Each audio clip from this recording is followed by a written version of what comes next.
Homie, in high school you was the man, homie. That happened to you.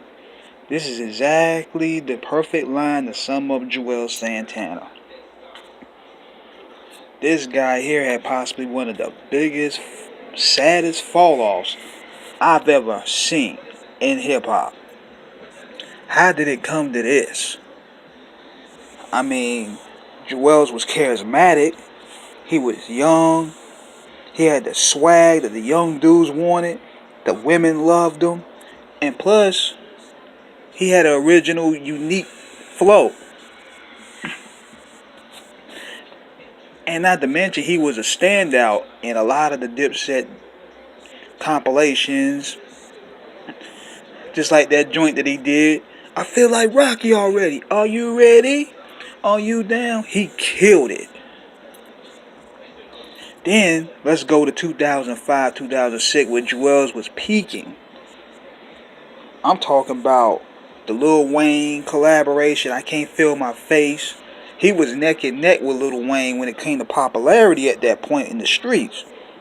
He had the Back Like Cook Crack series, where he was going the mixtape route and he was putting his own flavor to a lot of the instrumentals that was hot at the time. But what I really thought was going to blow him up was Mic Check 1 2 1 2, because he had the God Rakim in the video, co-signing him. I mean, he was showcasing that he had bars. But somewhere down the line in 2008, where he left Cameron, I think that's where the decline started.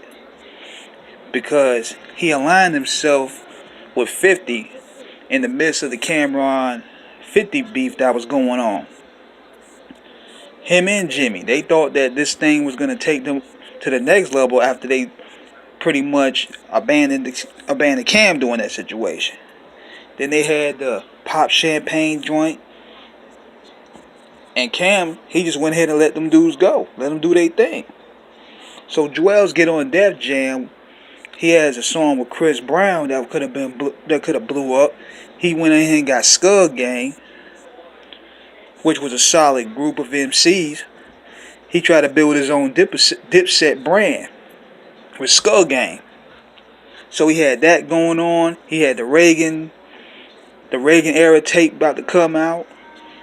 And he had the Def Jam release he had to tape out. So Juelz had a lot of things in motion.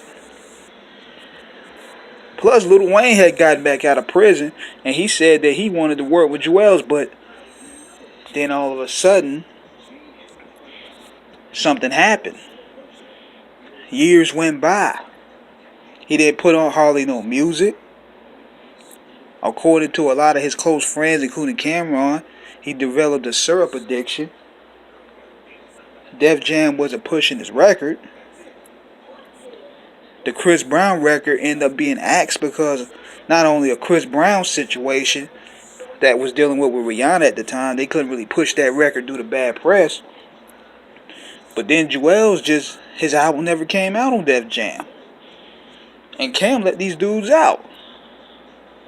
So years go by. And the only thing we got was a God Willing mixtape. Then he got another mixtape. I mean, not a mixtape, but an album or a single where he had, I think, a lot of the OGs from his era on there called Bring That Old Thing Back. But after that, it was nothing else. And today, it's like he's a shell of his former self. Lost his teeth, lost his jewels, home, he's in prison, house went under due foreclosure. Because this was the same dude that was boasting about having millions of dollars worth of jewelry. This would get me about these rappers.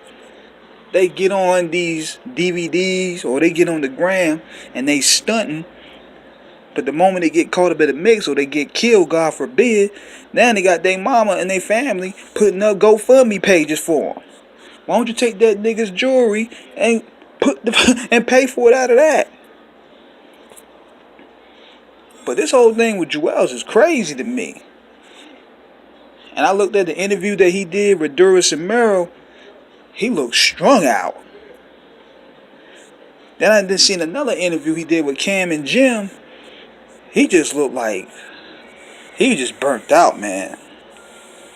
So there's an interview going on right now with Ukasa. He was on the Queen Flip, and he was discussing Juelz' addiction to syrup and a lot of the yes men he was keeping around him ever since his departure from Cam.